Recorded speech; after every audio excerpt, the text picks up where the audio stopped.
जिला बस्ती में हाईवे पर खड़े ट्रक में लदे अदरक को चोरों ने बड़ी ही आसानी से उड़ा दिया, जिसमें एक नहीं दो नहीं बल्कि ट्रक में रखे हुए करीब 50 बोरों को चोरों ने बड़ी आसानी से उतारा और लेकर चंपत हो गए। हैरानी की बात यह है कि जिस जगह पर अदरक की चोरी हुई वहां से थाने की चौकी महज चंद कदम की दूरी पर है और दूसरी बात यह है कि यह ट्रक जहां खड़ा था वहां 24 घंटे चलने वाला रास्ता मतलब नेशनल हाईवे है, जिस पर यूपी पुलिस यह दावा करती है कि उस पर 24 घंटे मुस्तैदी रहती है। दरअसल बस्ती जिले के कप्तानगंज थाना क्षेत्र के नेशनल हाईवे पर खड़े एक ट्रक को चोरों ने उस समय निशाना बनाया जब ट्रक ड्राइवर खाना खाने गया था। ट्रक ड्राइवर खाना खाकर लौटा तो उसने देखा कि उसके ट्रक में लदी हुई अदरक की 50 बोरी गायब हैं, जिसको देखने के बाद ट्रक ड्राइवर के होश उड़ गए। ट्रक ड्राइवर का कहना है कि अदरक लेकर वह पश्चिम बंगाल से दिल्ली की ओर चला था, क्योंकि उसका घर कप्तानगंज के NH 28 पर पड़ता है, जहां वह ट्रक को खड़ा कर अपने घर खाना खाने चला गया और जब वह लौटा तो ट्रक में लदी अदरक की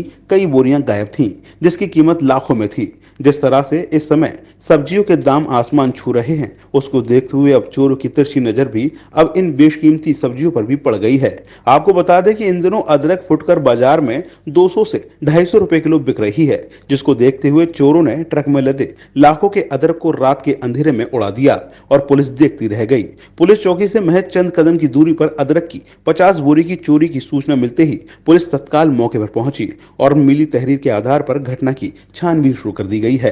कप्तानगंज थाना अंतर्गत ट्रक में रखे माल की चोरी के संबंध में प्राप्त तहरीर के आधार पर सुसंगत धाराओं में अभियोग पंजीकृत किया गया है। शेष विधिक कार्रवाई की जा रही है। डीजी महाराजा न्यूज के लिए बस्ती जिले से टीपू मोहम्मद की रिपोर्ट।